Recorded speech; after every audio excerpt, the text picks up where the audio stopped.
So I wanted to do this video to talk about this tomato plant here that's in front of me. This is a red snapper. Red snapper is a pretty new variety from what I understand.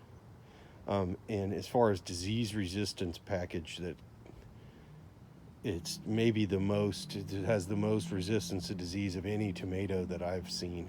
That and the summer pick, there's some, as far as like good quality beefsteak type tomatoes. This is a determinate variety, but as you can see, it's big. It's growing in like a 15-20 gallon sub-irrigated container here, and I am in Central Florida in Riverview, Zone 9B.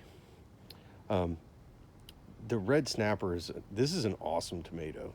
Hoss Tools, I got the seed from Hoss Tools. They hyped it for sure and said it was great. I had issues a year or so ago, year and a half ago, with tomato yellow leaf curl virus, which is an issue here in Central Florida and South Florida. This plant is supposed to have resistance to tomato yellow leaf curl, which is the reason why I grew it. And it's a large fruited variety. It has other, generally speaking, very good resistance to disease, which here in Central Florida is a big deal. We just have a lot of disease pressure. So one of the things about red snapper is that this variety makes huge tomatoes, like really big tomatoes. Like this crop's fruit is not nearly as big. Like, look at the size of that one back there. But there's a lot of good sized tomatoes on this plant.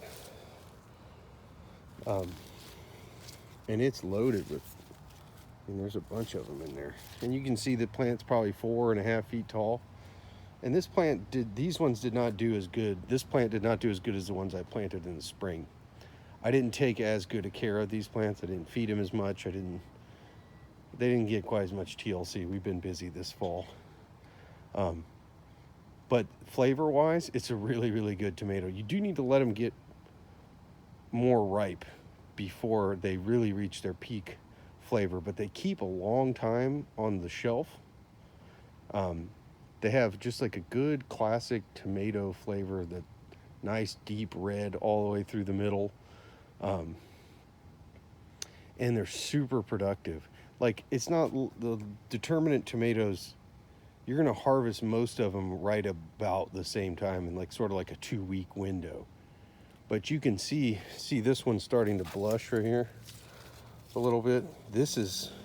I could pick this, but I'm going to let them go a little bit longer on this plant. But one thing I do with all my tomatoes is, as they're starting to get ripe here, I'll start tapering off on the water. I'll still water the containers, fill the reservoirs up, but I'll slow down and do it less often. And let that soil kind of dry out a little bit. It helps the tomatoes kind of ripen a little faster. And when it's cool like it is now, like this morning was 49 degrees or something like that, like these plants are done growing, you want to speed the ripening up as much as possible.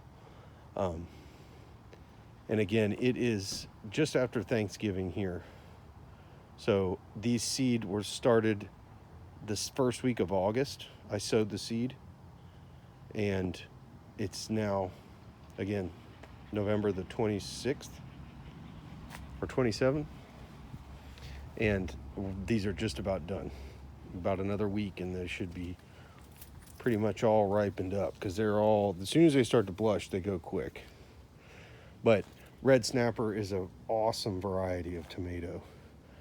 Again, the disease resistance on this thing is outstanding. Again, it's a determinate plant. I don't prune it, not even one time. I don't prune anything. Just let it go. And just like my other tomatoes, I will spray with the Monterey Complete Disease Control and maybe liquid copper a couple times early in the season. Just depends kind of on the weather and how dry it is. But proactively spray that Monterey Complete Disease Control, because it's an organic product. I like to spray that one. But it has a huge fruit set, and the tomatoes are huge. There's probably at least 20 tomatoes or more on this plant, which is not as much as my plants in the spring made. So this is the fruit, a ripe one, from that red snapper. This is about the average size that you'll get off of these plants, and you'll get some that are probably 50% larger than this one, like that fill my whole hand. There were some, get some really big ones. But this one's, it's pretty soft. I don't think it's quite there yet. Maybe it is. I don't know.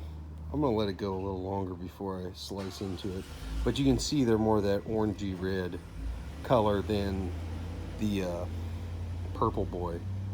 But again, I was saying that the plant made about 20 tomatoes or so this year that are about this size I'll end up with, which that's really good. You know, it's a lot of tomatoes for not a lot of work off one plant. But my spring crop that I took better care of had more tomatoes than that.